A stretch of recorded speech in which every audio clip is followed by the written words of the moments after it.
Advik classes Mainpuri के YouTube channel पर आप सभी लोगों का स्वागत है। और आज सुपर टेट की हिंदी की पहली क्लास है और ये क्लास दोस्तों यकीन मानो ऐतिहासिक क्लास होने वाली है।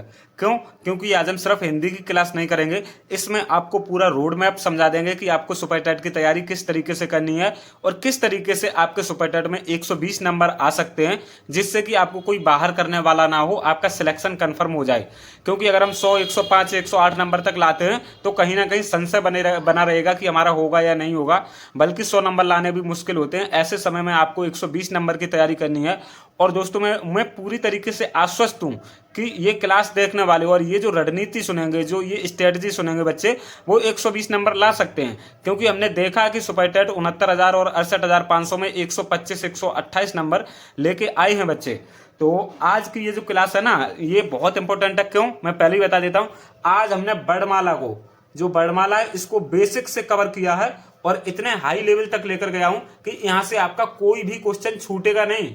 और इसके साथ साथ यही वर्णमाला आप कहीं भी एग्जाम देने चले जाओ जहां पे हिंदी पूछी जाती हो, पुलिस ले लो, लेखपाल ले लो, या फिर कोई एग्जाम, एसएससी जीडी, कोई भी एग्जाम हो, हर यहाँ वर्णमाला चैप्टर से 3 से 4 क्वेश्चन पूछे जाते हैं।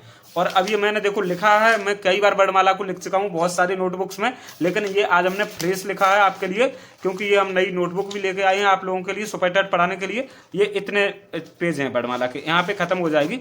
तो अगर आपने इतने पेज कर लिए तो देखो कितना बढ़िया तरीका से 4 से 5 नंबर कंफर्म होंगे। और सुपर टेट में भी 2 नंबर तो वर्णमाला से कंफर्म पूछे ही जाएंगे, हर जगह पूछे जाते हैं। तो चलिए आज की इस क्लास को शुरू करें। उससे पहले यही बताना चाहेंगे कि एक जगह टिक जाइए दोस्तों। अगर सब जगह भटकते रहोगे तो कहीं के नहीं रहोगे। मेरी बात मानो, भर्ती आती हैं और आपके सामने आके निकल जाती हैं, लेकिन आपका सिलेक्शन नहीं होता है। मैं जानता हूं क्यों नहीं होता, क्योंकि आप लोग कहीं ना कहीं जानते ही नहीं हो। आप दूसरे के ऊपर डिपेंड हो जाते हो। आप चाहते हो कि हमने फलाने का कोर्स ले लिया तो अब हमारा सिलेक्शन हो जाएगा। अरे वो कोर्स बेचने वाली दोस्तों बड़ी बड़ी कंपनियां, वो चाहती नहीं आपका सिलेक्शन हो, कभी नहीं चाहती। मैं हर बार बताता हूं कि देखो, आप जागो, अपनी आंखें खोलो। अगर सिलेक्शन लेना, जॉब लेनी है तो सेल्फ स्टडी करनी पड़ेगी, या फिर किसी ऐसे यूट्यूब को चुनो, ऐसे व्यक्ति को चुनो जो वास्तव में आपको कंटेंट डिलीवर करे। ऐसा नहीं है कि अपना, देखो ये जो बैच है, बड़ी बड़ी कंपनी इतना पढ़ा देते हैं आपको, इतना पढ़ा देते हैं एक हिंदी के लिए, हिंदी सब्जेक्ट के लिए ऐसी 4 से 5 नोटबुक भरवा देंगे। अब बताओ बच्चा रिवीजन कब करेगा? आप बताओ, रिवीजन भी करना है बच्चे को। अब ऐसी 4 से 5 नोटबुक एक सब्जेक्ट के लिए भर दोगे तो अब सुपर टेट में 13-14 सब्जेक्ट है, तो ऐसे तो बच्चा कभी नहीं इतने, ये तो यूपी पीसीएस या फिर यूपीएससी से ज्यादा सिलेबस आप करा दे रहे हो भाई। तो इतने बड़ी बड़ी कोचिंग के झांसे में बिल्कुल मत आइए दोस्तों। अपनी आंखें खोलो, सेल्फ स्टडी करो, या मैं पढ़ा रहा हूं जिस तरीके से, टू द पॉइंट। आप लोगों ने यूपी टेट में देखा होगा, सैकड़ों को बच्चे क्वालिफाई करे हैं।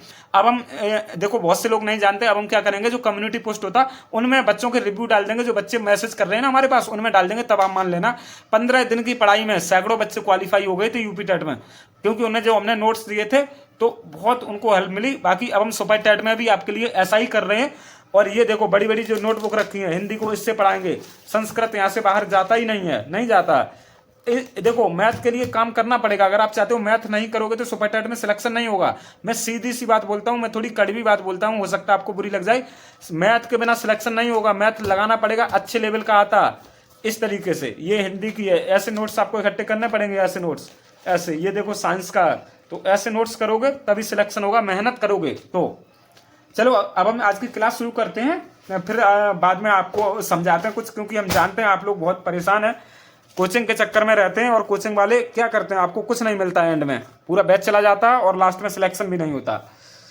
तो वर्णमाला से शुरू करते हैं। वर्णमाला, वर्णमाला 2 शब्दों से मिलकर बनी है, वर्ण धन माला, ठीक है। तो यहाँ पे एक डेफिनेशन निकल के आती है, वर्णों के व्यवस्थित क्रम को वर्णमाला कहते हैं।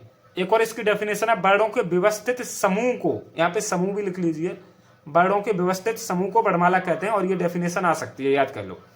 अब वर्ण क्या होता, देखो इतना है, सिर्फ इतना इतना कर लिया तो 4 मतलब सुपर टेट में 2 नंबर इतने से कंफर्म हो जाएंगे। एक एक नंबर की जद्दोजहद होने वाली है। तो इसकी पीडीएफ भी हम आपको दे देंगे, ऐसा नहीं है। आप पीडीएफ के लिए हम बता देते हैं ये हमारा नंबर है 8077335992। तो ये सभी पीडीएफ, ये देखो वर्णमाला की एक ये भी पीडीएफ है, चार्ट पेपर। और सुपर टैट के आज 2 और चार्ट हमने बना लिए। एक तो ये करंट अफेयर का बनाया था, जिनको नहीं पता देखो ये करंट अफेयर के, क्योंकि सुपर टैट में करंट अफेयर 30 क्वेश्चन 30 नंबर पूछे जाते हैं, मतलब उसमें स्टैटिक जीके भी शामिल होती है 10 नंबर की।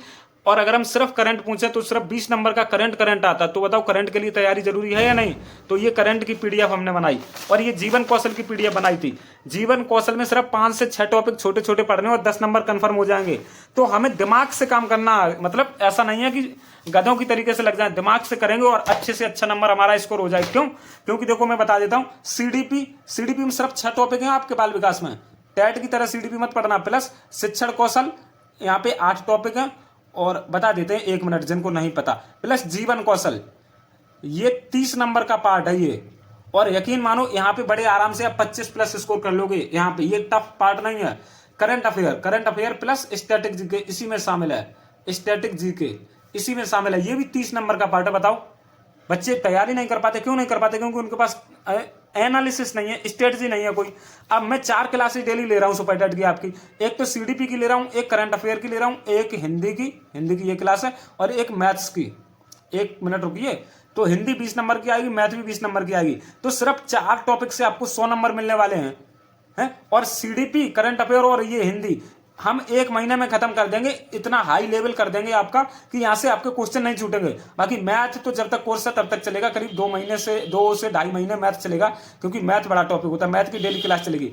और ये 3 टॉपिक जैसे ही खत्म होंगे उसके बाद हम आपका क्या करेंगे, संस्कृत और इंग्लिश, और एक आपका होता है साइंस, ठीक है। और इसके बाद ईवीएस और जीके यानी सामाजिक अध्ययन। हाँ, ईवीएस और सामाजिक अध्ययन ये क्लास चला देंगे। ये 40 नंबर की होंगी। 10 10 10 और 10, ये 40 नंबर की। 100 की ये और 40 की ये, तो 140 नंबर कंफर्म हो गई। क्योंकि कंप्यूटर बहुत छोटा, कंप्यूटर का 5 नंबर एक मैराथन क्लास में करा देंगे। बाकी रीजनिंग का कराएंगे नहीं, क्योंकि 5 नंबर है और उसमें पढ़ना बहुत है। आप ऐसे ही लगाओगे तो 3 क्वेश्चन सही कर ही लोगे। तो इस तरीके से चलो दोस्तों, आप स्ट्रेटजी बना के चलोगे तो काम होगा। अदरवाइज आंखों पे पट्टी बांध के चलते रहोगे तो कुछ भी हासिल नहीं होगा। अभी ज्यादा टाइम तो नहीं हुआ, आप 2-2 घंटे की क्लास देखते रहते हो, 3-3 घंटे की देखते रहते हो। अभी तो 7 मिनट ही हुए हैं, ठीक है। ऐसा मत समझना कि आपको मैं मतलब गलत चीजें बता रहा हूं या टाइम पास कर रहा हूं।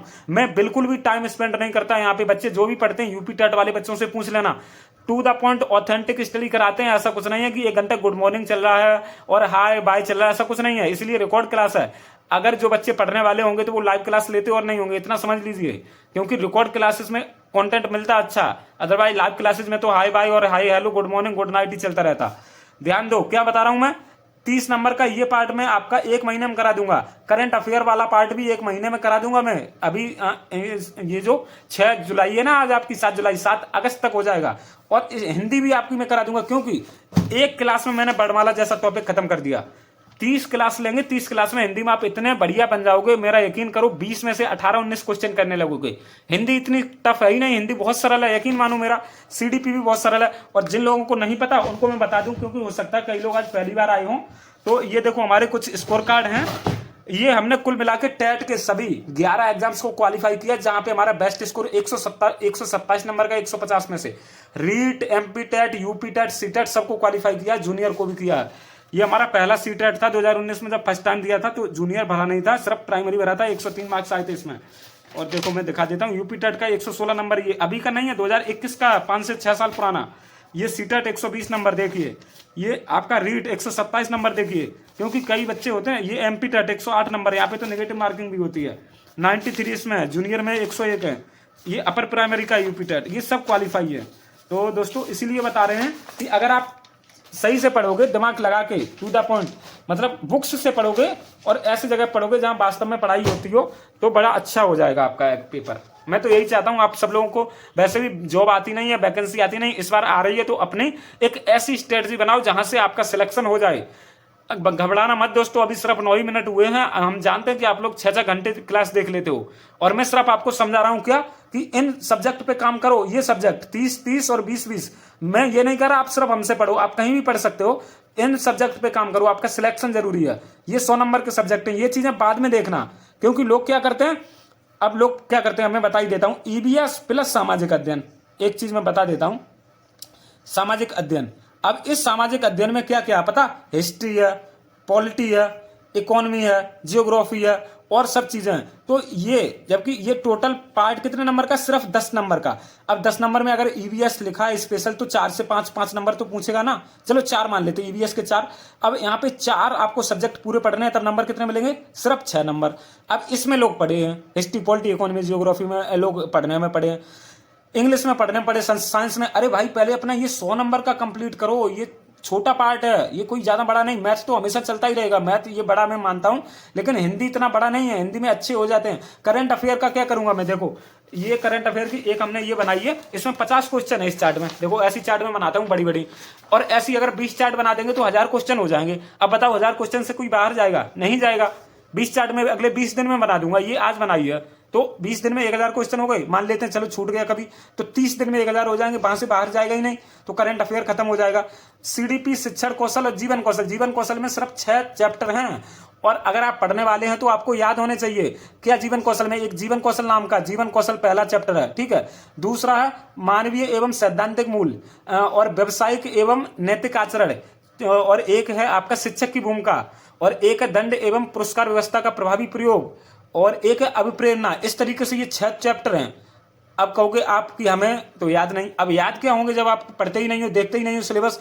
ये सिर्फ 6 चैप्टर से आपके 10 नंबर कंप्लीट हो रहे। और ये जो अभिप्रेरणा टॉपिक है ना, मोटिवेशन, ये सीडीपी में भी इंक्लूड है, यहाँ से भी नंबर आएंगे, और सिर्फ अभिप्रेरणा टॉपिक से 4 नंबर से कम नहीं आएंगे, इतना पता है मुझे। तो ऐसे स्ट्रेटजी बना के सिलेक्शन लिया जाता है, ना कि आप अंधों की तरह पढ़ने में लग जाओ। और एक मिनट, थोड़ा सा इंटरप्ट होगा गाइस, सॉरी। मैं आपको इतनी देर से सिर्फ समझा रहा हूं, क्यों, क्योंकि वैकेंसी बहुत साल बाद आई है। मैं अपनी पर्सनली बात करूं तो मैंने ये जो 11 टेट निकाले हैं, इसके साथ साथ मैं इतना ज्यादा टाइम से स्ट्रगल किया, कितना, मैं सुपर टेट की तैयारी को 4 से 5 बार कंप्लीट कर चुका हूं, ठीक है। मैं अगर आपको कुछ अपने नोट्स दिखा दूं तो आप ये कहोगे सर इतने टाइम से आप लगे पड़े हो। ये देखो, ये नोट्स है हमारा, मान लो ये नोट्स है। अब मैं डेट देखो, ये 2019 में मैं ये हिंदी पढ़ रहा हूँ। क्यों, सुपर टेट की, ये सिर्फ ये सुपर टेट की है। कितने साल, 7 साल हो गए, और 7-8 साल का जो एक्सपीरियंस है, ये मुझे अब पता चला कि कैसे बच्चे पढ़ाई क्यों नहीं कर पाते। देखो ये 2019 का नोट्स है, सब लिखा है, ये 2020 का। सुपर टेट क्लियर करने हेतु जरूरी कुछ चीजें, ये 2020 का ही है। बताओ अब, अभी सुपर टेट आया तो नहीं 2020 में, 2018-19 में ही आया था, 18 में आया था साल लास्ट वाला। तो 2020 में मैं ये लिख रहा हूं, तो मैं पिछले 6 साल से पढ़ रहा हूं सुपर टेट। तो इतना तो मुझे पता कि अगर आ गया तो पहली बार में सिलेक्शन कैसे लेना। देखो ये नोट्स ऐसे सब बना के रख लिए। ये 2021 का, ये जीवन कौशल का नोट्स है। 6 टॉपिक हैं सिर्फ, एक व्यवसायिक आचरण एवं नीति, अभी मैंने बताया था। देखो इस तरीके से, अभी मैं दिखा देता हूं आपको कैसे पढ़ना। ये शिक्षक की भूमिका है, बताओ, शिक्षक की भूमिका भी बताया था। और देखो एक ये संवैधानिक एवं मानवीय मूल, एक दंड एवं पुरस्कार व्यवस्था होगा, एक ये जीवन कौशल है। तो ऐसे नंबर आएंगे आपके, ये जीवन कौशल है।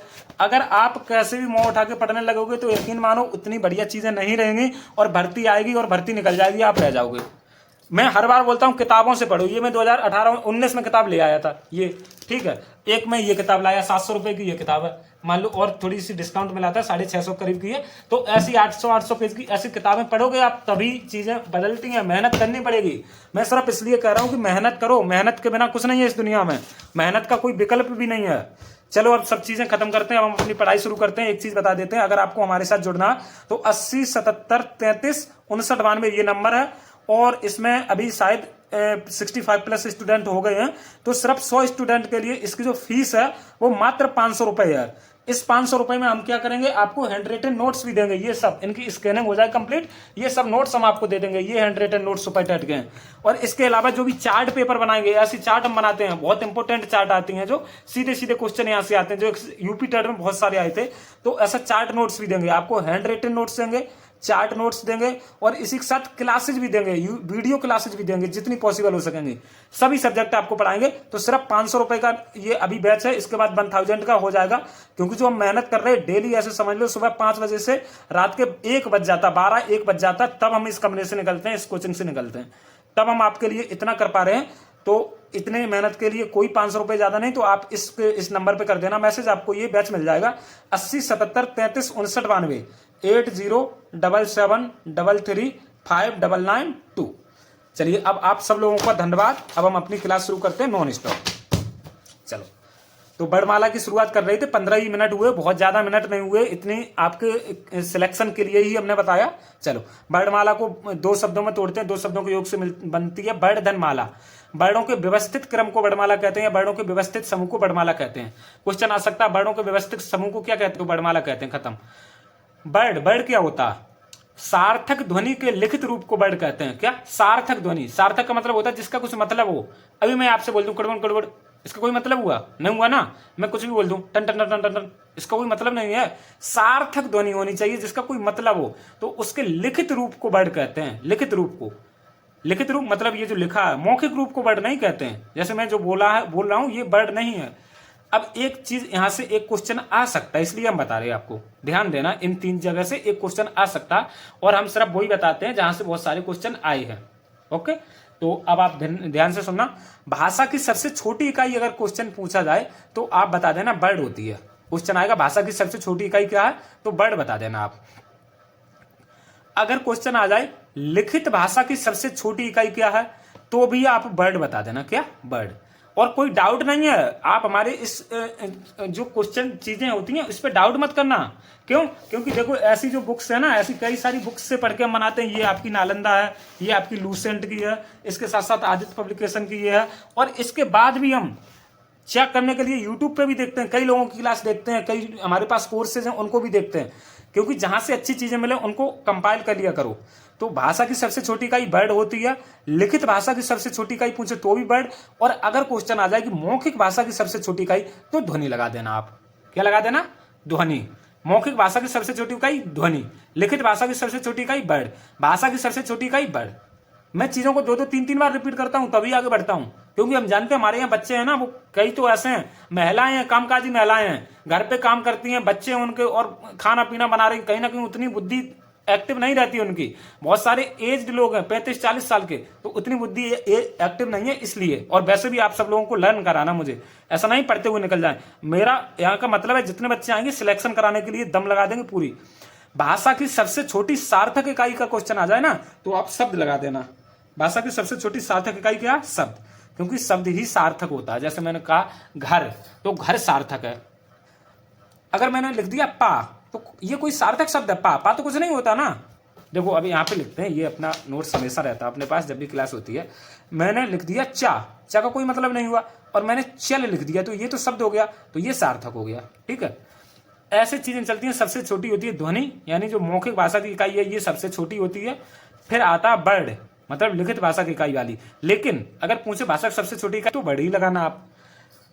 ध्वनि के बाद आपका चलता है वर्ड, वर्ड से मिलकर बनता है शब्द, और शब्द से मिलकर बनता है पद, पद से मिलकर बनता है वाक्य, और वाक्य से मिलकर बनती है भाषा। ऐसे इतनी चीजें याद कर लो। ये वो ही है क्रम। किस तरीके से? जैसे एक हिंदी का क्रम चलता था, कैसे? संस्कृत आई पहले, संस्कृत, फिर आई पाली, इतना पता है ना। सब चीजें हम रिपीट करा देते हैं एक ही क्लास में। संस्कृत, पाली, प्राकृत, संस्कृत, पाली, प्राकृत के बाद अपभ्रंश, अपभ्रंश, अवहट्ट, हिंदी, ऐसे चली ना, अवहट्ट हिंदी। तो ऐसे ही ये चीजें चलती हैं। ये तो अपनी हिंदी का क्रम है। पहले संस्कृत थी, संस्कृत में भी 2 संस्कृत थी।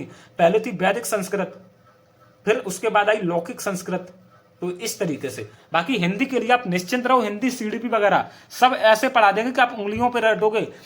कोई पेड बैच होगा ना आपका, उसको छोड़ दोगे आप, हमें पूरा भरोसा, उसको छोड़ दोगे, पेड बैच छोड़ के हमारे पास पढ़ोगे। ध्वनि, वर्ड, शब्द, पद, वाक्य, भाषा। अब आते हैं अक्षर पे। अक्षर क्या होता है? अक्षर देखना आप ध्यान से। क्षर, क्षर में आ उपसर्ग लगाने से अक्षर बनता है, और आ का मतलब होता नहीं। ठीक है, तो क्षर जिसका क्षरण ना किया जा सके, जिसका क्षरण ना किया जा सके, मतलब जिसके टुकड़े ना किए जा सके, ऐसा होता है अक्षर। जैसे मैंने लिख दिया का, तो ये अक्षर बताते हैं। लेकिन इसमें एक हमेशा डाउट रहता कि अक्षर का क्षरण हो जाता। कोई अगर हिंदी का कितना भी बड़ा विद्वान हो, मैं कई जगह देख चुका, मेरा ये डाउट खुद क्लियर नहीं हुआ। फिर मैं क्या करता हूं, हमें अपना एग्जाम निकालना, जैसा पढ़ाया जा रहा है वैसा हम पढ़ लेते हैं। अगर ये अक्षर है तो इसको हम क्षरण कर सकते हैं। देख लेना, का में से ये हलंत लगाया और इसके बाद इसमें आ निकल आता। का में से हलंत लगा के ये छोटा आ निकल गया, मतलब इसको विभाजित कर दिया, विच्छेद कर दिया। तो बाकी अब जैसी डेफिनेशन है, जैसी किताबों में और जैसी विद्वान लोग बता रहे हैं, हम वैसा ही मानते हैं। हम छोटी सी बात पे टूल नहीं बनाएंगे, हमें अपना सिलेक्शन देखना और आगे बढ़ना। अक्षर जिसका क्षरण ना हो सके, खत्म बात। और जैसे अक्षर में क्या आता है, सभी स्वर आ जाते हैं, तो हाँ सभी स्वर तो आ ही जाएंगे, आ, ई।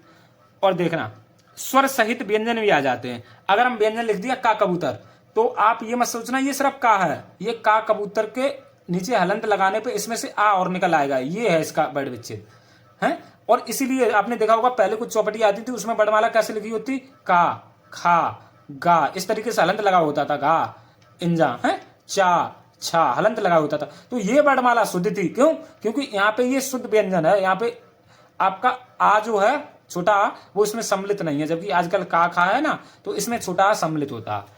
आप ये मत सोचना कि ये सिर्फ वर्णमाला पढ़ रहे हैं, आप पूरी हिंदी पढ़ोगे, क्योंकि हम पूरी हिंदी 2 घंटे में पढ़ा भी देते हैं, इतना समझ लो। तो अक्षर जिसका क्षरण ना हो सके खत्म, ना क्षरति इत अक्षरा, कुछ ऐसा करके भी एक वो है सूक्ति। अब अयोगवा देखते हैं, अयोगवा क्या होता, जो किसी के साथ योग को बहन नहीं करता अयोगवा कहलाते हैं। इनकी संख्या 2 होती है। अब देखो स्वर में क्या, आ ए ई उ रि ए ऐ ओ औ के बाद औ, अंग और आहा। अब इनको काउंट करो, ये कितने हो जाएंगे, 1 2 3 4 5 6 7 8 9 10 11 12 13 है।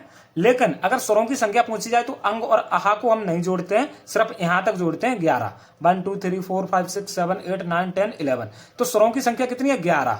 अगर आपके में आ जाए कि स्वरों की संख्या बताइए तो 11 बता देना आप हैं। और अगर आ जाए कुल स्वरों की संख्या, कुल स्वरों की संख्या, तो आप 13 बता देना, क्योंकि फिर इसमें 2 आ जाते हैं। अब इन 2 को अंग और आहा को हम अयोगवा क्यों कहते हैं, क्योंकि ये स्वर नहीं है, इनके उच्चारण में हा की ध्वनि निकलती, किसकी, हा की, अंग आहा, तो हा की ध्वनि आ रही ना, तो इसलिए ये शुद्ध स्वर नहीं है, क्योंकि हा की ध्वनि आ रही। तो हमारे स्वरों की संख्या पूछी जाए तो 11 बता देना। अंग और आहा ये 2 अयोगवा है, क्या, अयोगवा। अब सुनो, अंग को हम क्या बोलते हैं, अनुनासिक बोलते हैं, सॉरी अनुनासिक नहीं, अनुस्वार, अंग को हम बोलते हैं अनुस्वार। ये सब क्वेश्चन आते हैं, आप हमारी एक एक शब्द सुनते रहना, यही क्वेश्चन मिलेंगे जब आप पेपर देके निकलोगे। और आहा को हम विसर्ग बोलते हैं, क्या, विसर्ग। चलो आगे बढ़ते हैं। तो अयोगवा क्या है, जो किसी के साथ योग को बहन नहीं करता अयोगवा कहलाते हैं। इनकी संख्या 2 होती है, कैसे, अंग और आहा, खत्म बात। ये क्या है, ये आपका अनुस्वार है, अनुस्वार, और ये आपका विसर्ग है, क्या, विसर्ग। उच्चारण स्थान वगैरह सब बताएंगे, ये नासिका से उच्चरित होता और ये कंठ से होता, आगे बताएंगे। अब वर्ड देखो, वर्णमाला में वर्णमाला में कुल पहले 52 वर्ड थे, लेकिन अब एक और जुड़ गया, तो अब 53 वर्ड हो गए। कितने, 53 वर्ड हो चुके हैं। स्वरों की संख्या 11 है और व्यंजनों की संख्या 33 है। अब आप कहोगे ये 53 कहाँ हुए, स्वर पूछे तो 11 लगाना, व्यंजन पूछे तो 33 लगाना, इसके अलावा भी और चीजें हैं, आओ सब बताते हैं, ये सब लिखिए। कोई भी डाउट नहीं छूटेगा आज के बाद वर्णमाला में, किसी भी एग्जाम में बैठ जाना वर्णमाला में, इतनी गारंटी रहेगी हमारी, कितने, कि आप बड़े आराम से सभी क्वेश्चन कर दोगे वर्णमाला के, बस प्रैक्टिस कर लेना। देखो 11 स्वर हो गए आपके, 2 अयोगवा हो गए अंग और आहा वाले, 25 स्पर्श व्यंजन हो गए का कबूतर से लेके मां मछली तक। मां मछली के बाद या गरारत, ला लड्डू और बाबक, ये 4 अंतस्थ हो गए। बाबक के बाद सा और हा, ये 4 ऊष्म हो गए। हाल के बाद छत्री त्रा त्रिशूल ज्ञानी और श्रमिक 4 ये आपके संयुक्त हो गए। श्रमिक के बाद ये 2 उत्क्षिप्त होते हैं, क्या, डा और ढा के नीचे जो बिंदी लगाते हैं वो, और एक ये विशिष्ट व्यंजन आ गया, नया व्यंजन जोड़ गया, क्योंकि पहले 52 थे, अब एक ये विशिष्ट व्यंजन, तो कितने हो गए, 53। 11 जो 13 और 25 38, 38 4 42, 42 4 46, 46 4 50, 50 2 52 और 53। इस तरीके से कोई डाउट नहीं रखेंगे हम, किसी के पास भी पढ़ लेना, ऐसी हिंदी अगर कोई पढ़ा दे तो मान जाएंगे। और ऐसी हिंदी नहीं, हम पूरा सुपर टेट का कोर्स अगर ऐसा कोई पढ़ा दे तो हम जो आप कहोगे पढ़ाना छोड़ देंगे बस। क्यों, क्योंकि हम जानते हैं टीचर मेहनत ही नहीं करना चाहते। एक ही टीचर है, वही हिंदी पढ़ा रहा, वही आपको यूपी पुलिस की हिंदी पढ़ा रहा, वही आपको सीटेट की हिंदी पढ़ा रहा, वही आपको एसएससी जीडी की हिंदी पढ़ा रहा, एक ही टीचर। अरे ऐसे थोड़ी नहीं होता, एक बार में एक एग्जाम को टारगेट करो। स्वर कितने होते हैं, 11 मैंने बताई दिए, अ आ ई उ ऋषि ए ऐ ओ औ। ठीक इसी तरीके से पढ़ना, छोटा बड़ा छोटी बड़ी मत पढ़ना, वो चीजें बहुत उच्चारण में दिक्कत देती हैं। कोई घर में छोटा बच्चा हो तो उनको भी मत पढ़ाना, आगे हम बताएंगे, क्योंकि हिंदी के थोड़े से जानकार होने की वजह से मैं बता रहा हूँ, इतना अनुभव है मुझे। अयोगवा 2 हो गए आपके अंग और आहा, मैंने बताया था अंग को अनुस्वार बोलते हैं और आहा को विसर्ग बोलते हैं। और अभी हम इसका उच्चारण स्थान भी साथ ही साथ लिख देते हैं। इसको नासिका से उच्चरित करते हैं, किसके, नासिका से, और इसको हम कंठ से उच्चरित करते हैं, खत्म बात। ये सब क्वेश्चन आएंगे, आप देख लेना, सब क्वेश्चन आपको दिखाई देंगे। अब व्यंजनों के बारे में बात करते हैं। व्यंजन का है, स्पर्श व्यंजन अथवा वर्गीय व्यंजन कहते हैं, का कबूतर से लेकर मां मछली तक। अंतस्थ व्यंजन, मां मछली बाद या यज्ञ आएगा ना, या रा लावा, तो ये अंतस्थ हो गई। और बाबक के बाद सा आता, तो ये सब ऊष्म हो गए। और हाल के बाद छत्री त्रिशूल ज्ञानी श्रमिक आते, ये संयुक्त व्यंजन हो गए। और ये 2 उत्क्षिप्त व्यंजन होते हैं, डा के नीचे बिंदी और ढा के नीचे बिंदी। बाकी एक विशिष्ट व्यंजन हो गया ये, इसको ला बोलते हैं। ये ऋग्वेद से लिया गया, ये प्राचीन संस्कृत में होता था और इसके साथ साथ ये गुजराती लिपि में भी है। तो जैसे इला पृथ्वी का पर्यायवाची है इला, तो इला को ऐसे लिखा जाता था। अब स्वरों के बारे में हम पहले बात करते हैं, क्योंकि क्लास भी बहुत ज़्यादा लंबी हम नहीं करना चाहते। आपका एक एक मिनट इंपॉर्टेंट है, हम जानते हैं, इसीलिए आपको इस तरीके से पढ़ाते हैं कि कहीं भी आपका टाइम वेस्ट ना हो जाए। स्वर की एक डेफिनेशन है, स्वयं राजन्ते इति स्वरा, मतलब जो स्वयं राज करें उन्हें स्वर कहते हैं। स्वरों के उच्चारण हेतु हवा बिना बाधा के बाहर निकलती है। एक मिनट रुकना, स्वरों के उच्चारण में यहाँ पे देखो, आप लोगों के कॉल आ जाते हैं ना, तो मैं नोट्स बना रहा होता है तो कभी कभी दिक्कत हो जाती है और बहुत कॉल आते हैं, ऐसे समझ लो पूरे दिन कॉल ही आते रहते हैं। अभी फ्लाइट मोड लगा के मैं ये बना रहा हूँ, यहाँ पे जो भी चीज़ें हैं सबके मोबाइल जो है ना सबके फ्लाइट मोड पे, जिसका आ रहा आने दो, तब मैं क्लास बना पा रहा हूँ। तो स्वरों के में डेफिनेशन क्या, स्वरों के उच्चारण में हवा बिना बाधा के बाहर निकलती है। मुंह से हवा कैसे निकलेगी, बिना किसी अवरोध के, बिना किसी बाधा के। इन्हें अच भी कहा जाता है। क्यों? क्योंकि जब हम आपको संस्कृत पढ़ाएंगे तो वहां पे प्रत्याहार बनाए गए ना, जो पाणिनि जी थे, उन्होंने भगवान शंकर ने जो डमरू बजाया था तो आपके माहेश्वर सूत्र निकले थे, तो आ से लेके चा प्रत्याहार के अंतर्गत सभी स्वर आ जाते हैं, तो इसलिए इन्हें अच कहा जाता। ये सब संस्कृत में हम आपको बताएंगे। ये स्वतंत्र होते हैं। क्या स्वतंत्र होते हैं? क्योंकि इनके उच्चारण में हमें किसी और वर्ड की सहायता नहीं लेनी पड़ती। इनके उच्चारण हेतु किसी अन्य वर्ड की सहायता नहीं लेनी पड़ती, जबकि व्यंजनों के उच्चारण हेतु लेनी पड़ती है। अभी हम आपको सब सिखाएंगे। अब स्वर 11 है, मैं फिर लिख देता हूँ, आ इ ई उ ऊ ऋ ए ऐ ओ औ। 11 हो गए। स्वरों की संख्या कितनी? 11। क्लास में ही सब याद करा देंगे। स्वरों का वर्गीकरण देखो, उत्पत्ति के आधार पर किया गया। मूल स्वर कौन से हैं और संधि स्वर कौन से, संयुक्त स्वर वगैरह। मात्रा के आधार पर किया गया, एक मात्रिक, द्विमात्रिक, त्रिमात्रिक। जाति के आधार पर भी यहाँ पे वर्गीकरण है। देखो जाति के आधार पर सब कुछ लिखा हुआ है यहाँ पे, ऐसे समझ लेना, सजातीय और विजातीय है। जीव के आधार पर किया। क्यों? अग्रीय स्वर, मध्य स्वर, पश्च स्वर। मुख खुलने के आधार पर समृत, अर्ध समृत, विव्रत, अर्ध विव्रत। उष्टाकृति के आधार पर वर्तुलाकार और अवर्तुलाकार। प्रकृति स्वभाव के आधार पर, उच्चारण स्थान के आधार पर, क्योंकि उच्चारण स्थान तो हर एक वर्ड का होता है ना, कहाँ से कौन सा वर्ड उच्चरित हो रहा, तो ये सब आपको बताने वाले हैं। चलो ज्यादा नहीं है, इतना और इतना और इतना, बस इतना है, फिर इधर खत्म हो जाएगा। थोड़ा सा जल्दी चलेंगे, क्योंकि आप ये क्लास बार बार देख लेना। अगर हो सकता है आपको समझ में ना आ रहा हो, क्लास ये बच्चों के पास बनी रहेगी, बच्चों के पास ये हमेशा तब तक बनी रहेगी जब तक आपका एग्जाम नहीं हो जाता। कैसे? 80 77 33 59 92 इसी नंबर पे क्लास आपको मिल जाएगी। और बाकी तो बता ही दिया, जो बच्चे नए जुड़े हैं उनको पता चल जाएगा। तो देखते हैं उत्पत्ति के आधार पर स्वर कैसे होते हैं। तो उत्पत्ति के आधार पर स्वर 2 प्रकार के होते हैं, एक मूल स्वर होता है, एक संधि स्वर होता है। मूल स्वर क्या है? मूल स्वर की संख्या 4 होती है, आ ई उ और ऋषि। और बाकी इन 4 स्वरों के मिलने से ही सभी स्वरों का निर्माण होता है। इन 4 स्वरों से ही सभी स्वरों का निर्माण होता है, अभी आपको आगे बताएंगे। और ये मूल स्वर है ना, आ ई उ ऋषि, इन्हें बताते हैं कि ये ब्रह्मा जी के मुख से निकले हैं। अब आगे देखते हैं, संधि स्वर देखते हैं। संधि, तो संधि स्वर कितने? 2 प्रकार के होते हैं। कितने? 2 प्रकार के।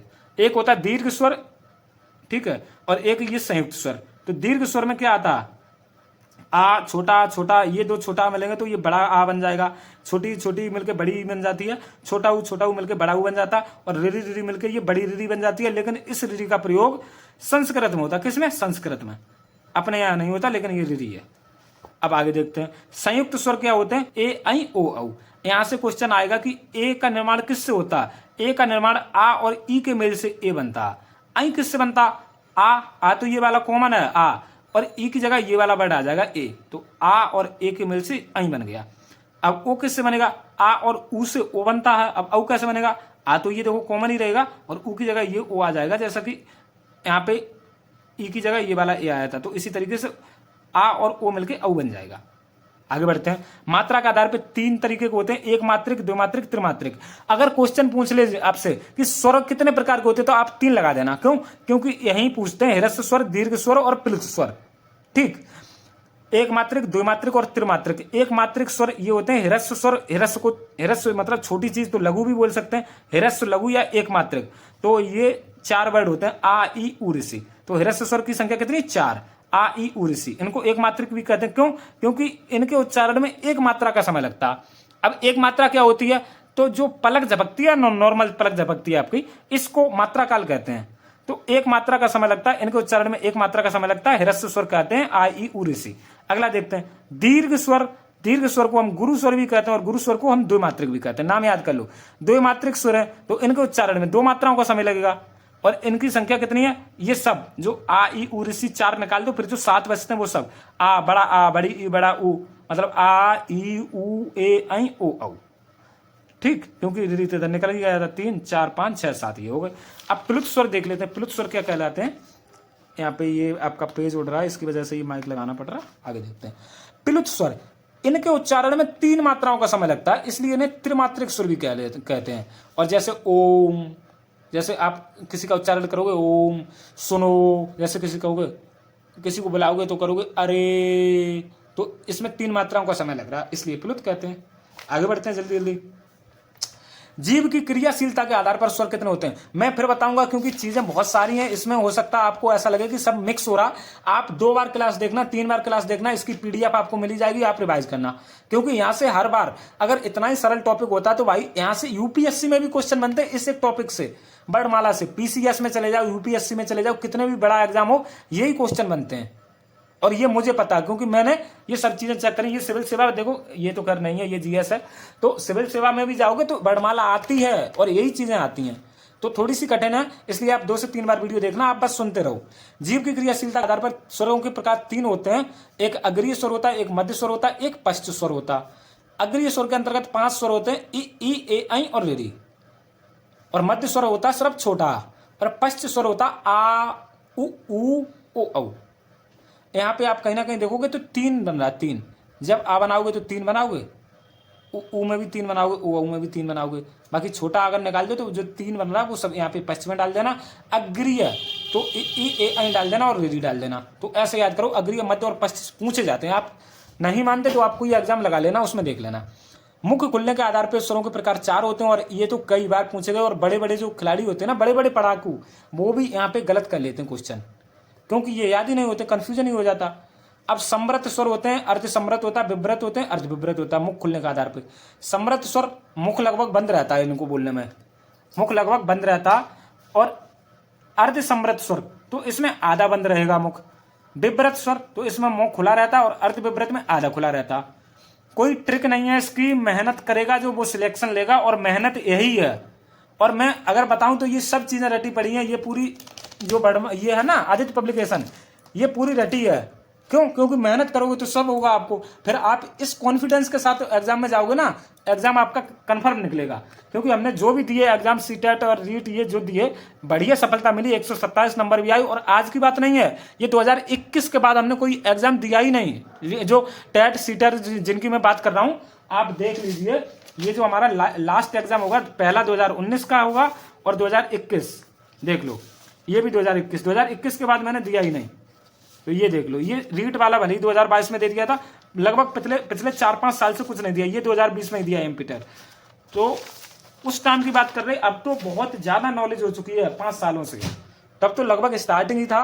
तो अब इसमें आपका कह के निकलवा दूंगा सुपर टेट। बस मैं जितना बताता जाऊं, आप उतना याद करते जाओ, उतना तैयार करते जाओ। किसी की दम नहीं जो 120 नंबर से कम कर ले, क्योंकि हम 120 की पढ़ाई करेंगे इसलिए आएंगे। बाकी जो 80 की करेगा वो 80 लाएगा, जो 50 की मेहनत करेगा उसके 50 नंबर आएंगे, जो 120 की मेहनत करेगा उसके 120 आएंगे। इस बात में कोई शक ही नहीं, क्योंकि जब हम सिर्फ आपके लिए 15 दिनों में इतनी 30 चार्ट पेपर बना सकते हैं, तो सुपर टेट में तो बहुत दिन है। देखो कितने में आपको चार्ट दे दूंगा। समृत स्वर याद कर लो, समृत के अंतर्गत ये आते हैं ई उ और ऋषि। अर्ध समृत में ओए, क्या ओए ओए, जैसे बच्चा होता है छोटा, वो कहता है ओए ओए, तो अर्ध समृत में ओए। विव्रत में तो बड़ा आ जाएगा, ये तो सरल है विव्रत। अर्ध विव्रत में देखो ओ है ना, इसका ही बड़ा कर दो। देखो ओ का औ कर दिया, ए का हमने अही कर दिया, और ये छोटा है यहां से हमने ले लिया। तो अर्ध समृत में ओ। अपने दिमाग में इमेज बनाओ, पीडीएफ हम देंगे, 3-4 बार रिवाइज करो, सब हो जाएगा। ओष्ठाकृति के आधार पर स्वर 2 प्रकार के होते हैं, व्रतमुखी और अव्रतमुखी। व्रतमुखी मतलब अगर हम इनका उच्चारण करेंगे तो वो हमारा गोल हो जाएगा, इनको वर्तुलित भी बोलते हैं। तो ओष्ठ की जो आकृति है ये गोल गोल बन जाएगी। जैसे आप बोलो उ ओ औ, तो आपका मुंह इस तरीके से बन रहा होगा, इस तरीके से गोल गोल। और अव्रतमुखी मतलब यहाँ पे गोल नहीं होगा, तो ओष्ठाकृति गोल नहीं होगी। आ ई री ए बोलोगे तो ओंठ गोल नहीं होंगे। और ये छोटा, ये उदासीन बोलते हैं, न्यूट्रल बोलते हैं इसको। ये ना तो गोल में जाता, ना तो वर्तुलित में जाता, ना अवर्तुलित में जाता। अब प्रकृति स्वभाव के आधार पर स्वर देख रहे हैं हम, ये सिर्फ 8 तरीके के स्वरों का वर्गीकरण है। तो प्रकृति या स्वभाव के आधार पर स्वर 2 प्रकार के होते हैं। कैसे? अनुनासिक और अननुनासिक। यहाँ से आप कंफ्यूज हो गए होगे, बार बार देखते होगे क्वेश्चन, अनुनासिक क्या होता है, निरनुनासिक क्या होता है, सानुनासिक क्या होता है, अननुनासिक क्या होता। तो याद करो, अनुनासिक कोई सानुनासिक भी बोलते हैं। सा उपसर्ग जो है ये होता है सहित, सहित का मतलब अच्छा उपसर्ग, सुंदर। जहां सा आ जाए वो अच्छा उपसर्ग हो, जहां आ जाए ये उपसर्ग अच्छा नहीं होता। ओके, तो अनुनासिक या सानुनासिक ये एक ही चीज है। तो जब हवा मुख और नाक दोनों से निकले, मतलब ऐसे स्वर जिनको उच्चारित करते समय हवा मुख और नाक दोनों से बाहर निकलेगी, तो हम उसको अनुनासिक बोलेंगे। तो इसके अंदर चंद्र बिंदु वाले स्वर आ जाते हैं, चंद्र बिंदु वाले, ऐसे अंग आ पे चंद्र लगा दिया और आ बड़े आ पे चंद्र लगा दिया है, और हमने अंग पे चंद्र इस तरीके से जो है ऊ पे चंद्र लगा दिया, बड़े ऊ पे चंद्र लगा दिया, इस तरीके से। तो चंद्र बिंदु वाले शब्द अनुनासिक में आएंगे। अब ये देखते हैं अननुनासिक अथवा निरनुनासिक, ये दोनों एक ही नाम है। आ उपसर्ग लगा मतलब अनुनासिक नहीं है, और निर यहाँ पे निर उपसर्ग लगा, निर का मतलब भी नहीं है। तो जब हवा सिर्फ मुख से निकलेगी तो उसे अनुनासिक कहते हैं। यहाँ पे हवा मुख और नाक दोनों से निकल रही, यहाँ पे हवा सिर्फ मुंह से निकल रही, अर्थात बिना चंद्रबिंदु वाले स्वर, जैसे ये सब आई हुई बाकी जो भी बचते हैं वो सब। बताओ आ रहा समझ में? हम जानते हैं आपकी खिचड़ी बन जाएगी दिमाग में, लेकिन एक बार अगर आपने देख लिया तो इतना तो पता 50% तो समझ में आएगा ही आएगा। दूसरी बार में 20 और आ जाएगा, तीसरी बार में आपका 20 और आ जाएगा, बाकी 90% समझ में आ जाएगा। हम 100% का कहते भी नहीं, 90 आ जाएगा, आपका बेड़ा पार हो जाएगा। और ऐसे ही हम हिंदी पढ़ाएंगे, आपको संधि पढ़ा देंगे, समास पढ़ा देंगे, रस छंद अलंकार तत्सम तद्भव देशज विदेशज जो भी शब्दों का वर्गीकरण है, और आपका ये वाक्यों का वर्गीकरण है, संज्ञा सर्वनाम क्रिया विशेषण सब आपको ऐसे पढ़ा देंगे। इतना मान लो 30 दिन में हम पूरी हिंदी कंफर्म करा देंगे। आज ये पहली क्लास है, देखते रहो आप। जाति के आधार पर वर्ड दो प्रकार के होते हैं, सजातीय वर्ड और विजातीय वर्ड। सजाति को हम सबर्ड बोलते हैं, विजाति को असवर्ड भी बोलते हैं। हम ये सब चीजें नोट करते हैं, क्यों? क्योंकि कहीं से क्वेश्चन छूट ना जाए। अगर हम इसको सिर्फ सजाती वर्ड कर देते तो क्या कुछ हो जाता? नहीं, लेकिन सबर्ड भी बोलते हैं। हम थोड़ा लोड लेते हैं, क्यों? क्योंकि क्वेश्चन ना छूट जाए। तो सजाती वर्ड के अंतर्गत देखो आ, ई, ऊ और बड़ी रीरी ये आ जाएगा। सजाती मतलब समान जाति के योग से बन रही, तो बड़ा छोटा छोटा मिलकर बड़ा बन जाएगा, छोटी छोटी मिलकर बड़ी बन जाएगी, छोटा ऊ बड़ा ऊ, छोटी रीरी बड़ी रीरी। बड़ी रीरी का अपना हिंदी में प्रयोग है नहीं, लेकिन छोटी रीरी का तो है, ये संस्कृत में है। अब विजाती वर्ड देख लेते हैं, या असवर्ड ए, ऐ, ओ, औ। ए कैसे बनता? आ और ई से बनता, मैंने पहले ही बताया था या नहीं बताया? बताया था। आई कैसे बताया जाता? आ और ए से बनता, ओ आ और ऊ से बनता, औ आ और औ से बनता, आ और ओ से बनता, सॉरी आ और ओ से, और ओ आ और ऊ से। अब उच्चारण स्थान देख लेते हैं, सभी स्वरों के उच्चारण स्थान, क्योंकि सभी व्यंजनों के भी हमें याद करना है। हो सकता है आप लोगों को थोड़ा सा हमारी बातें कड़वी लग रही हों, तो ये आपके भले के लिए ही है, मेरा इसमें कोई वो नहीं है। लेकिन मैं आप लोगों की जो मेंटेलिटी है अभी तक गलत है कि कई पेपर आते हैं, आप कोर्स लेते हो, पढ़ते हो और रह जाते हो, फिर पेपर आया, फिर कोर्स लिया, पढ़ा, एग्जाम नहीं निकला या स्कोर अच्छा नहीं हुआ, वो मैं बदल के रख दूंगा। क्यों? क्योंकि मैं मेहनत करता हूं और मैं आपको भी मेहनत करना सिखाऊंगा। ऐसे मेहनत करना सिखाऊंगा कि मैं किताबें आपको याद करवा दूंगा, रट दूंगा, फिर आप जाओ किसी भी एग्जाम में। मैं एक दिन यूपीएससी टॉपर का इंटरव्यू देख रहा था, कोई लड़का था छोटा ही, उसने बताया मैं एक किताब लाता था और 8 दिन में पढ़ लेता था। तो ये कोई बड़ी बात नहीं, बिल्कुल पढ़ लेगा 8 दिन में। क्यों बिल्कुल पढ़ लोगे। ये हमारे पास हिंदी का नोट्स है, इसको जिस दिन मैं रिवाइज करता हूँ, यकीन मानो ये हिंदी का नोट्स है हमारे पास, जिस दिन मैं रिवाइज करता हूँ 2 घंटे में रिवाइज कर लेता हूँ, 2 घंटे में, और मैं बार बार रिवाइज करता रहता हूँ ऐसी चीजें। क्योंकि रिवाइज नहीं करोगे तो दिक्कत है। ये बाल मनोविज्ञान है, ये सीडीपी मनोविज्ञान का नोट्स है, इसमें कंप्लीट 6 टॉपिक है, रिवाइज करते रहो। क्यों नहीं करोगे? ये जीवन कौशल है, 10 नंबर है इतने पेज में सिर्फ। तो अगर ऐसे भी नहीं बनाओगे तो कहां से बनाओगे बताओ? कहीं ना कहीं बच्चों को पढ़ना ही नहीं आता। अब पढ़ना नहीं आता तो अब वो टीचर तो आज आपको मिलेंगे नहीं जो आपको छोटे पे आपको कलम पकड़ के सिखाते थे। आज की डेट में टीचर बहुत होशियार है, अपने पैसे बनाते हैं और आपको मोहरा बना लेते हैं। वो चाहते ही नहीं आपका सिलेक्शन हो, क्योंकि आपका सिलेक्शन हो जाएगा तो दोबारा कैसे कोर्स लोगे। ये हमारी स्टार्टिंग चल रही है कोर्स अभी, इसलिए मैं थोड़ी सी बातें आपको समझा रहा हूं। अदरवाइज जब हमारा कोर्स आगे बढ़ जाएगा, बच्चे हो जाएंगे, तो फिर हम आपको ऐसे समझाऊंगा नहीं, फिर सिर्फ पढ़ाई की बात करूंगा। अभी आपके कोर्स की स्टार्टिंग है, इसलिए मैं सब चीजें बता रहा हूं। आज की डेट में कोई टीचर आपका भला नहीं है। किसी भी यूट्यूब चैनल पे चले जाना, वो सिर्फ अपने व्यू के लिए करते हैं। अगर मैं चाहता तो यूपी टेट हुआ, मैं 50 वीडियो बना देता कि अरे नॉर्मलाइजेशन होगा, बॉर्डर लाइन वाले, अरे इस पे देखो ये वाली शिफ्ट कठिन थी, ये सरल थी। बहुत अच्छे व्यू आते हैं, 20-20 हजार व्यू आते हैं मुझे पता, क्योंकि 16 लाख बच्चों ने अगर एग्जाम दिया तो मैं जानता हूं वहां पे 10 लाख से ज्यादा फेल होंगे। अब 10 लाख से जो ज्यादा फेल हो रहे बच्चे, वो कहीं ना कहीं बॉर्डर लाइन पे, किसी के 80 हैं, किसी के 82 हैं, तो वो सोच रहा कि नॉर्मलाइजेशन हो जाए या कुछ ऐसा तरीका निकल आए, और बनाने वाले बना रहे हैं। मैंने कोई सिंगल वीडियो नहीं बनाया, मैं सिर्फ अपने सुपर टेट की स्टडी पे लग गया, क्योंकि मुझे आगे देखना और आप लोगों को आगे लेके जाना। क्योंकि जिनका यूपी टेट फेल हो गया, मैं चाहता हूँ सी टेट पास हो, अपनी सुपर टेट की तैयारी में लग जाओ। तो ऐसा कुछ नहीं, मेरा व्यूज और ऐसा कुछ नहीं है, बाकी चलता रहता सब कुछ जिंदगी में है। तो मेरा ऐसा कुछ इंटेंशन नहीं कि मैं आपको बहुत ज़्यादा भ्रमित कर दूं, बहुत ज़्यादा वीडियोज़ बना दूं, बहुत लंबे लंबे वीडियो बना दूं, ऐसा कुछ नहीं। ये मत सोचना मैं बहुत ज़्यादा एडिशनल बातें कर रहा हूं, नहीं। मैं आपकी वो मेंटेलिटी सही कर रहा हूं जो आप जानते ही नहीं हो। लाइव क्लास में जाते हो, मैं बता रहा हूं, अपनी बातें हो रही हैं, 4 उनकी बातें सुन रहे हो। पढ़ाई के नाम पे क्या 2 घंटे की क्लास मिले आपको 10 क्वेश्चन करने को, क्या मतलब है? उसमें भी वो टीचर क्वालिफाइड नहीं है, टीचर खुद मेहनत नहीं करते हैं। चलो मैं सब टीचर की नहीं कहता हूँ, कुछ से होता है। उच्चारण स्थान के आधार पर हम स्वरों का वर्गीकरण देख लेते हैं। तो मैं याद करा देता हूँ, आप एक चीज याद कर लो, मेरी यकीन मानो, आप ऐसे याद कर लो, कंठ, तालु, मूर्धा, दंत, ओष्ठ, इतना याद कर लो आप बस। कंठ, तालु, मूर्धा, दंत, ओष्ठ, इसी तरीके सीरियल वाइज, कंठ, तालु, मूर्धा, दंत, ओष्ठ, कंठ, तालु, मूर्धा, दंत, ओष्ठ। अगर ऐसा ना कर पाओ तो मैं ट्रिक बता दे रहा हूँ। कंठ की के है, तालु की टी है, एम मूर्धा की एम है, दांत की डी है, ओ की ओष्ठ है। तो KTM 2, देखो KTM 2, तो कंठ, तालु, मूर्धा, दंतोष्ठ। और एक चीज और याद कर लो, का, चा, टे, ता, पे, इतनी चीजें याद कर लो बस। हिंदी आपकी वर्णमाला आदि खत्म हो गई। कचट तप, कचट तप, कचट तप, आप आगे समझाऊंगा क्या इसका यूज है। और कंठ, तालु, मूर्धा, दंतोष्ठ। अब उच्चारण स्थान देख लेते हैं, जो छोटा और बड़ा है ये आ, ये कंठ से उच्चरित होता है। कहां से? कंठ से निकलती है इसकी ध्वनि। ई की ध्वनि तालु से निकलती है, ऊ की ध्वनि ओष्ठ से निकलती है, री की ध्वनि मूर्धा से निकलती है। देखो आ गया कंठ, तालु। यहाँ पे थोड़ा सा वो सीक्वेंस गड़बड़ हुआ, लेकिन याद करना पड़ेगा आपको।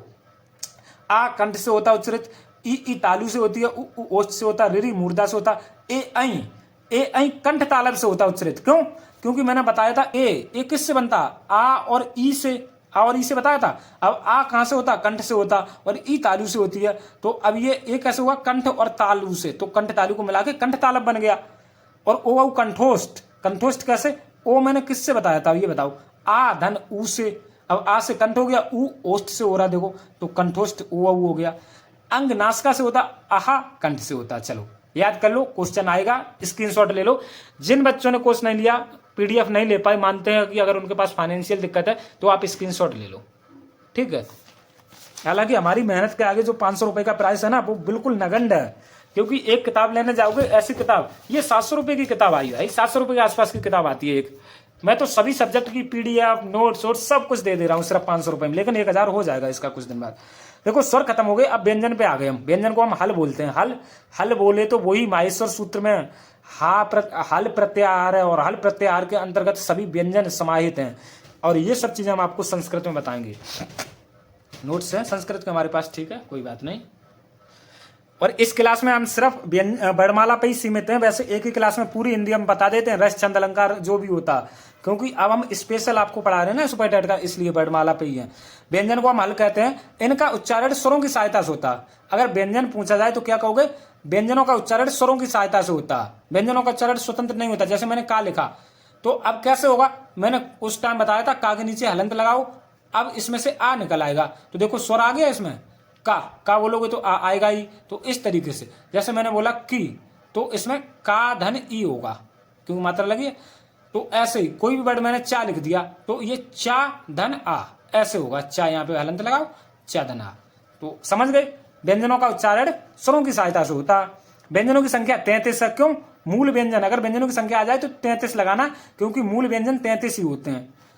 स्पर्श या स्पर्शी व्यंजन, स्पर्श या वर्गीय व्यंजन 25 होते हैं, 25। देखो अंग और आहा तक तो हमने बता ही दिया था। अब आहा के बाद का कबूतर शुरू होता है ना, का खा गा इंजा, तो का से मां तक चलोगे ना, तो ये स्पर्श व्यंजन आएंगे। और मां मछली के बाद यार अलावा आता, तो ये अंतस्थ व्यंजन कहलाते हैं। और बाकी बाद सा साहा आता, तो ये उस व्यंजन कहलाते हैं। इसके अलावा ये 3, देखो 25 तो ये हो गए, 4 ये हो गए, 25 4 29, और 29 और 4 33। तो यही मूल व्यंजन है। मूल व्यंजन मतलब स्पर्श व्यंजन और अंतस्थ व्यंजन और उस व्यंजन, ये मूल व्यंजन है 33। इसके अलावा कितने बचते हैं? संयुक्त व्यंजन बचते हैं आपके 4, छत्री, त्रा, त्रिशूल, ज्ञानी, श्रमिक और उत्क्षिप्त व्यंजन। इनके क्या क्या नाम है? उत्क्षिप्त व्यंजन, ताड़न जात व्यंजन, द्विगुण व्यंजन, ये 2 होते हैं। और विशिष्ट व्यंजन एक ये होता है, तो 4 5 से 7 और होते हैं, तो 33 7 40 हो गए। कितने? 40। चलो, और उधर 13 टोटल स्वर मान लेते हैं, तो आपके कितने? 53 हो गए फिर से। अब आगे बढ़ते हैं। संयुक्त व्यंजन 4 होते हैं, मैं समझा रहा हूं। संयुक्त व्यंजन कितने? 4। कौन कौन से? छ छत्री, त्रा त्रिशूल, ज्ञानी, श्रा श्रमिक। और यहां से एक दो बार नहीं, हजारों बार क्वेश्चन आ चुका।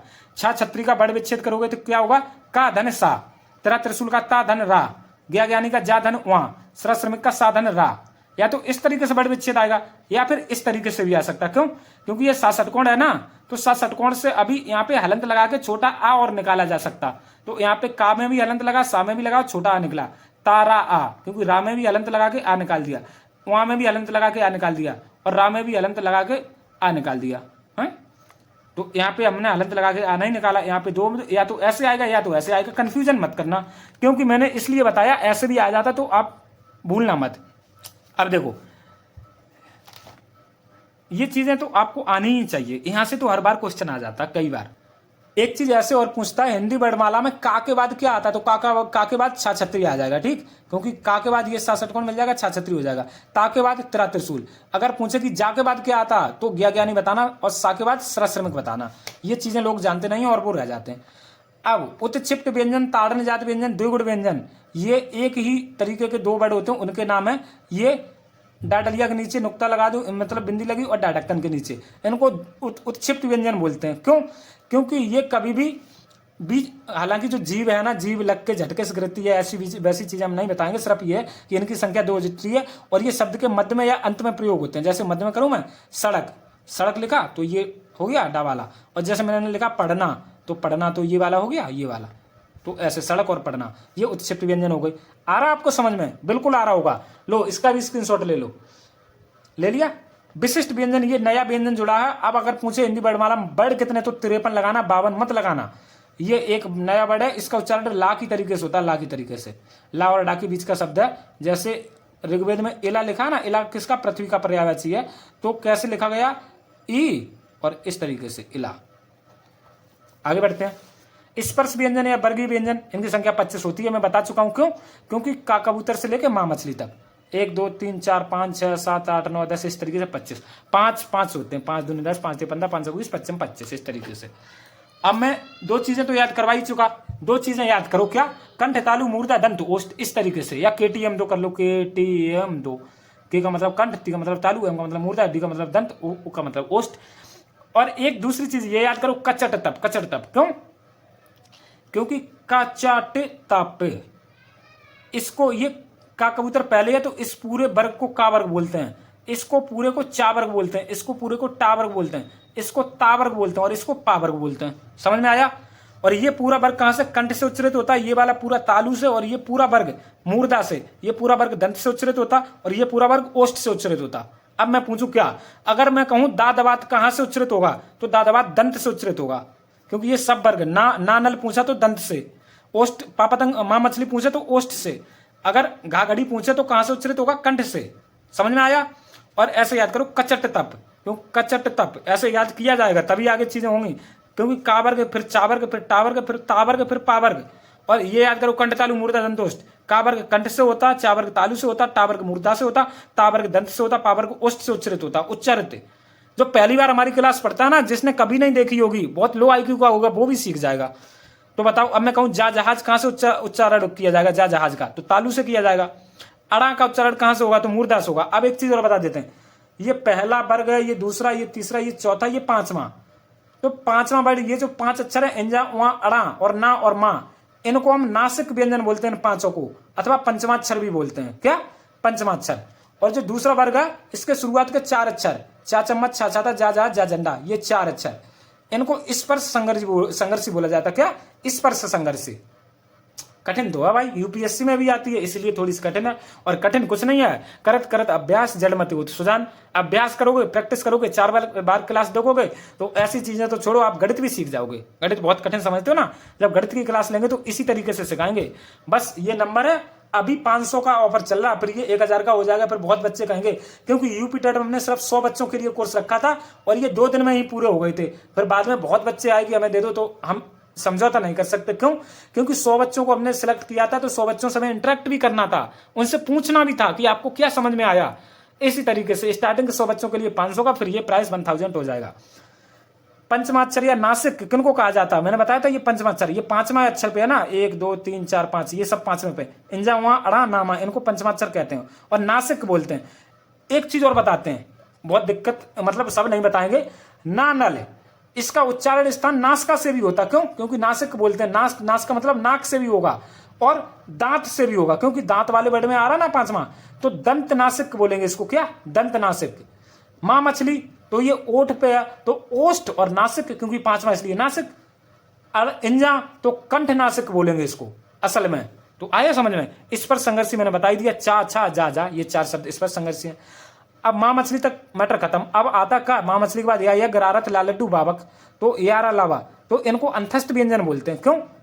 क्योंकि इनका उच्चारण अंदर से होता, आंतरिक भागों से होता, जो फालतू की ज्यादा चीजें हम करेंगे नहीं। और इसका जो क्रम है यारा लवा, या बा रा ला, ऐसा होता है संस्कृत में। चलो यार लव करो या यवरल करो, कुछ भी करो। और अर्धस्वर कई बार क्वेश्चन आ चुका, हजारों बार। अर्धस्वर कितने? 2 हैं, या और बा। या और बा क्या है? 2 अर्धस्वर। क्यों? क्योंकि ये आधे स्वर की तरीके से काम करते हैं। देखो जैसे मैंने लिखा महिलाएं, या यज्ञ बना महिलाएं, अब हम महिलाओं को ऐसे भी लिख सकते हैं महिलाएं, तो देखो ए यहीं से काम चल गया स्वर से। मैंने लिखा कौवा, कौवा कौवा, बाबक की जगह मैं आ बना दूंगा कौवा, तो भी एक ही बात है, कौवा कौवा, महिलाएं महिलाएं, देखो एक तरीके से। तो इसलिए ये अर्ध स्वर कहलाते हैं, क्योंकि आधे स्वरों के गुण इसमें होते हैं।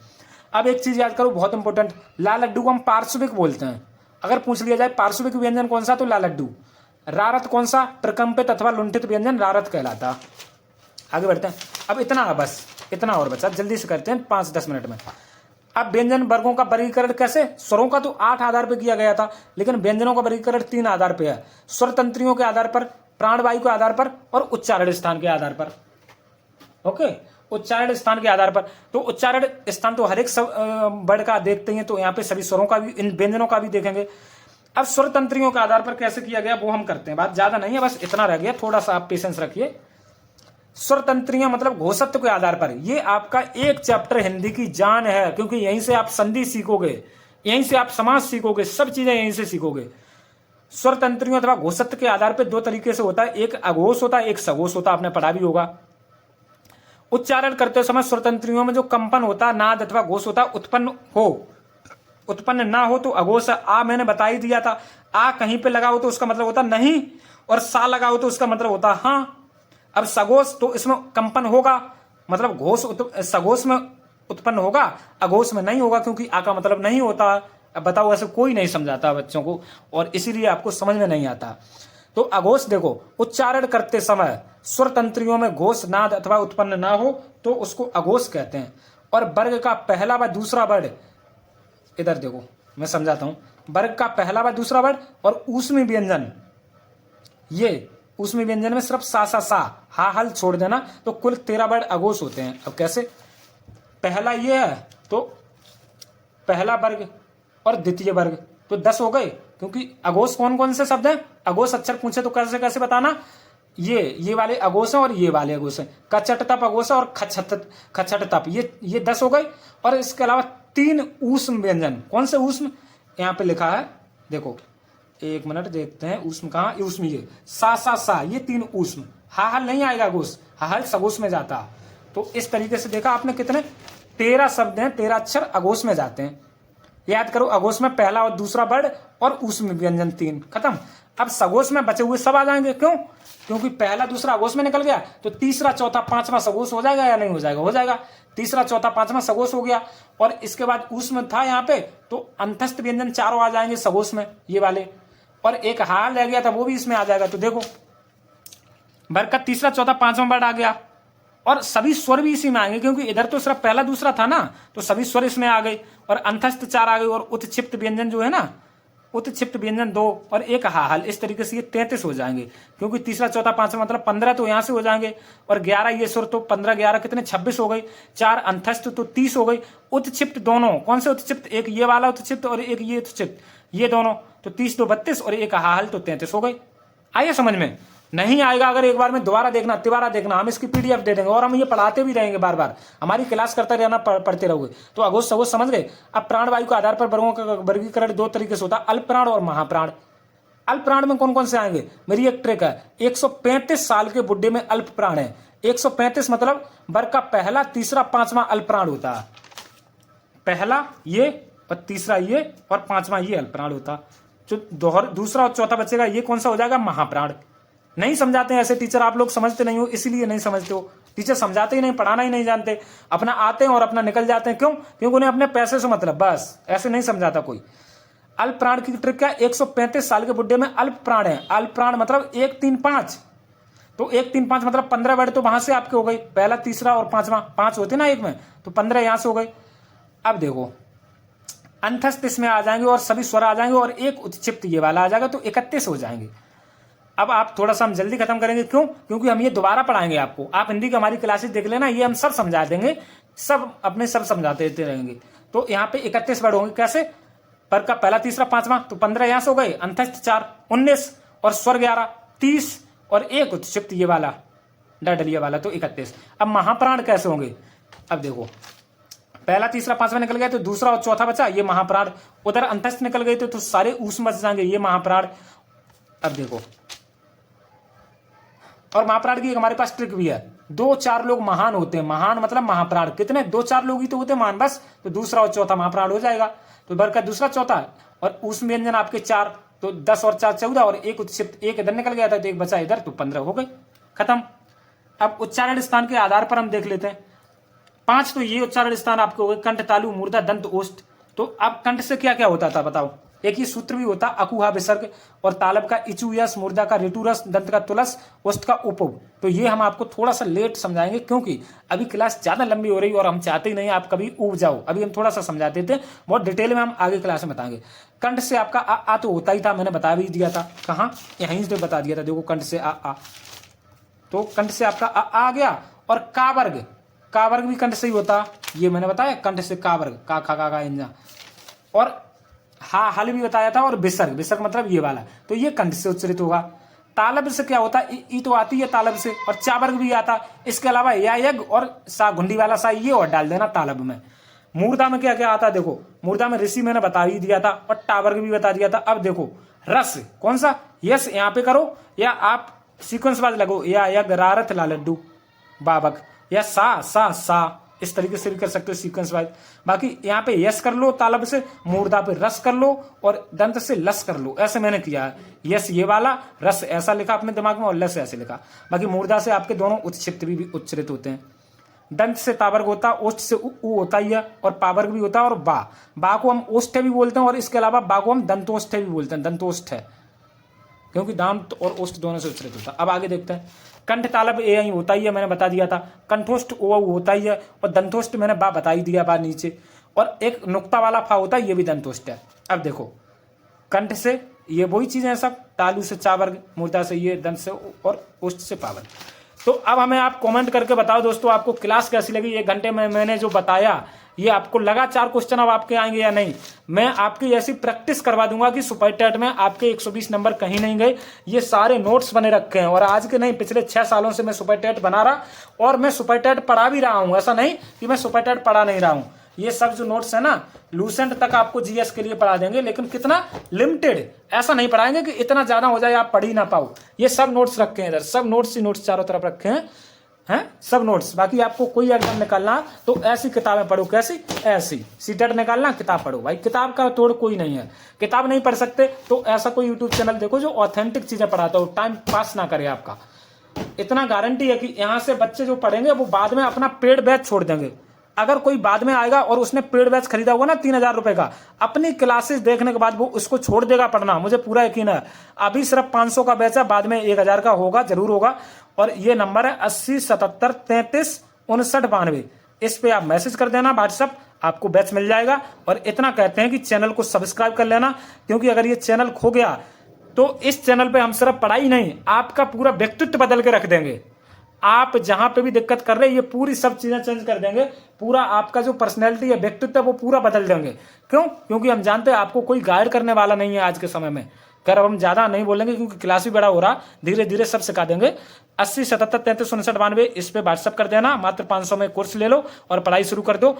बाद में जो आएंगे उन्हें कहीं ना कहीं कम समय मिलेगा, तो फिर वो पछताने के सिवा कुछ नहीं बचेगा। आज के इस क्लास में इतना ही, मिलते हैं बहुत जल्द, तब तक के लिए आप सब लोगों का धन्यवाद।